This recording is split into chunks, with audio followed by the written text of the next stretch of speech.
मराठवाड्यातली लातूरमध्ये बैठक घेत आहे. बिलकुल, लातूरमध्ये आज मोठ्या प्रमाणात शिवसैनिकांची एक बैठक मी आयोजित केलेली होती.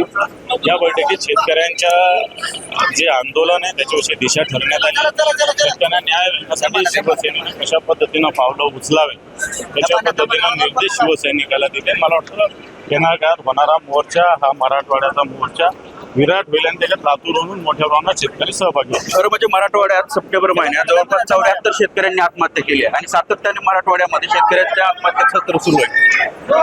मराठवाड्यात दररोज आत्महत्या. आता या वर्षभरात अजून वर्ष नाही झालं, आता ऑक्टोबर महिना आहे. आत्तापर्यंत माझ्या माहितीनं 778 का 788 शेतकऱ्यांनी आत्महत्या केली. दररोज आत्महत्या मोठ्या प्रमाणावर होत आहेत. शेतकऱ्याची जी स्थिती त्याच्यामुळं शेतकरी मला असं वाटतं या संकटाला कसं सामोरं जायचं या चिंतेत शेतकरी आणि मला असं वाटतं त्याच्यामुळे आत्महत्येचं प्रमाण वाढतं. आज शासकीय विश्रामगृहाची काही काच देखील शिवसैनिकांनी मला नाही माहिती, मी खाली बसलो होतो, मी ऐकलं फक्त, मला काय माहिती नाही. आवाज